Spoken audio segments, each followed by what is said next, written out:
मंगला गौरी व्रत श्रावण मास में आने वाले सभी मंगलवारों को किया जाता है। इस व्रत में गौरी जी के पूजन का विधान है। चूंकि यह मंगलवार को किया जाता है, इसीलिए इसे मंगला गौरी व्रत कहा जाता है। मान्यता है कि मंगला गौरी व्रत को करने से वैवाहिक जीवन से जुड़ी समस्याएं खत्म होती है और संतान सुख की प्राप्ति होती है। आज के दिन मंगला गौरी व्रत कथा अवश्य पढ़नी या सुननी चाहिए और दूसरों को भी सुनानी चाहिए। इससे जीवन में कभी भी किसी प्रकार का कष्ट नहीं आता है और सदैव भोले बाबा और माता पार्वती की कृपा बनी रहती है। तो चलिए सुनते हैं मंगला गौरी व्रत कथा। एक समय की बात है, एक शहर में धर्मपाल नाम का एक व्यापारी रहता था। उसकी पत्नी आकर्षक और गुणवान थी।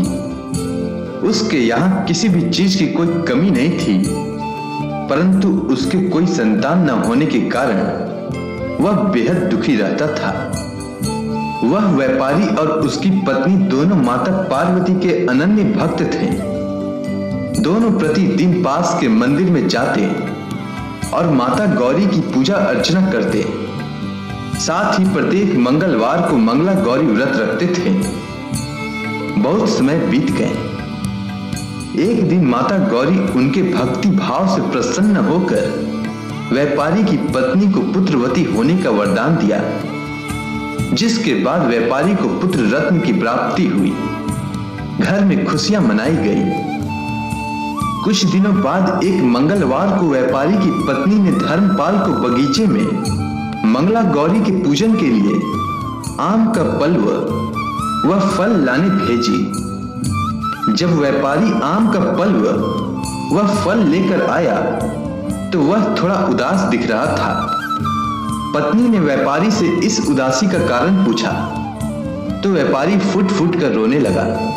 कहने लगा, हे प्रिय, जब मैं बगीचे में आम का फल तोड़ने के लिए पत्थर चला रहा था, तब एक पत्थर गलती से नीचे स्थापित गणेश जी की मूर्ति को जा लगी, जिससे क्रोधित हो गणेश भगवान प्रकट हो कहने लगे कि हे व्यापारी, किसी भी व्रत में सर्वप्रथम मेरी पूजा होती है और मेरी कथा सुनी जाती है, और तुम मुझे ही पत्थर मार रहा है। जाओ व्यापारी, तुम्हारे यहाँ माता की कृपा से पुत्र की प्राप्ति तो हो गई, पर आज मैं तुझे तेरी करनी के वजह से तुझे श्राप देता हूं कि तेरा पुत्र 16वें साल में मृत्यु को प्राप्त हो जाएगा। तब तुम्हें पता चलेगा कि दर्द क्या होता है। इतना सुनते ही व्यापारी की पत्नी व्यापारी को शांत कराते हुए बोली, हे नाथ, होनी को भला कौन टाल सकता है। माता गौरी की कृपा से हमें पुत्र की प्राप्ति हुई है और वही हमारे पुत्र की रक्षा का रास्ता दिखाएंगे। भरोसा रखिए और आज खुशी का दिन है तो खुशी मनाइए, बाकी सब माता गौरी पर छोड़ दीजिए। बालक के घर में आने से व्यापारी का समय कैसे बीतता चला गया उसे थोड़ा भी आभास नहीं हुआ और देखते देखते उसका पुत्र लगभग 12 वर्ष का हो गया।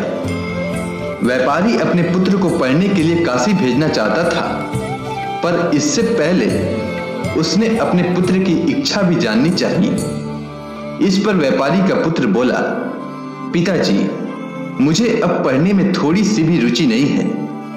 मेरी प्रबल इच्छा है कि मैं लोगों की सेवा करूं। इस पर व्यापारी तनिक सोच में पड़ गया।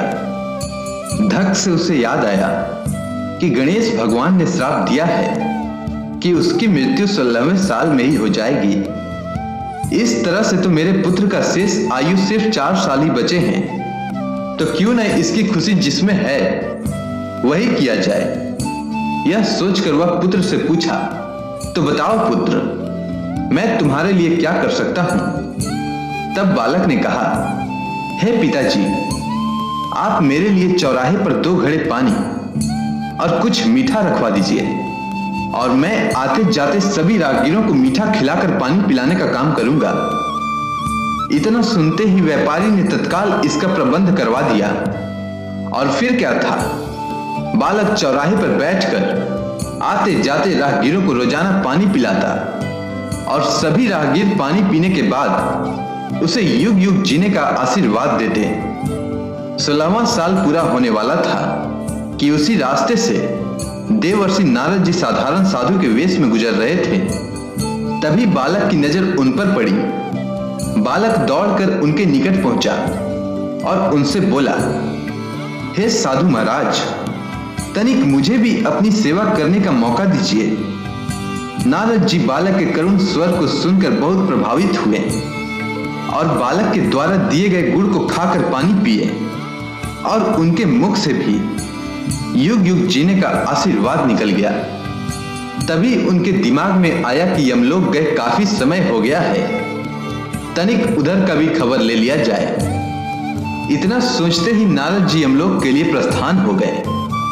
वहां जाने के बाद देखते हैं कि यमराज जी महाराज कहीं प्रस्थान करने वाले हैं। तभी उनसे रहा नहीं गया, उन्होंने पूछ ही डाला कि महाराज, लगता है आप कहीं जाने के लिए तैयार हैं। इस पर यमराज जी बोले कि हाँ मुनिवर, आप बिल्कुल ठीक समझे।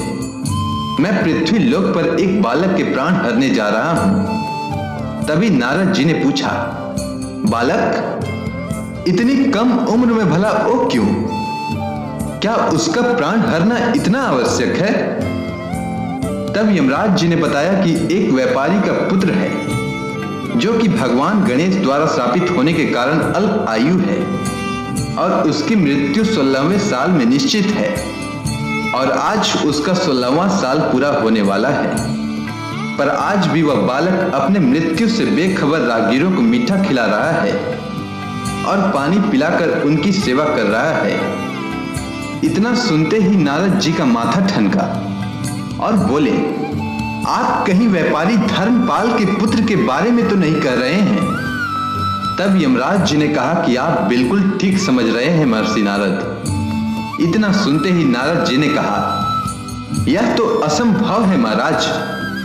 मैंने भी उस बालक की सेवा प्राप्त की है और मीठा खाकर पानी पीने के पश्चात उसे युग युग जीने का आशीर्वाद भी देकर आया हूं। भला एक ऋषि की वाणी कैसे असत्य हो सकता है?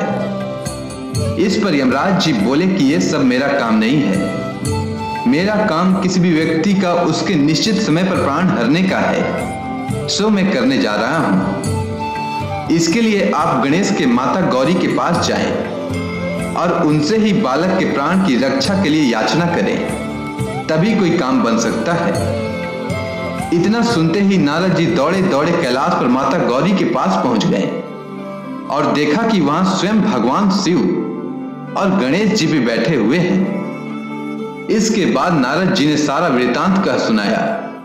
इतना सुनते ही माता गौरी ने कहा, ये तो घोर अनर्थ हो जाएगा कि एक ऋषि का दिया हुआ आशीर्वाद असत्य हो जाए, पर गणेश का दिया हुआ श्राप भी व्यर्थ नहीं जा सकता।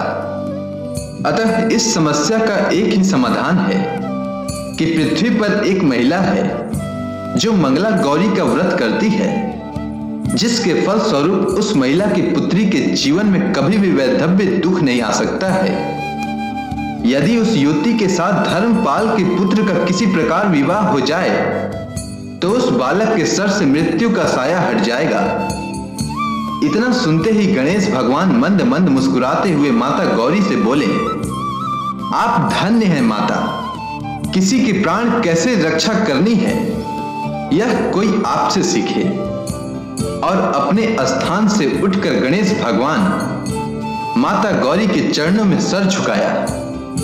फिर क्या था, नारद जी ने व्यापारी के पास जाकर उसके पुत्र के प्राण की रक्षा का उपाय बताया और फिर व्यापारी ने आनंद फानन में उसने अपने पुत्र का विवाह उस युवती के साथ कर दिया और इस प्रकार माता गौरी की कृपा से व्यापारी का पुत्र दीर्घायु हो गया। अगर आपको यह कथा अच्छी लगी हो तो कमेंट सेक्शन में जय मां गौरी लिखना ना भूलें। धन्यवाद।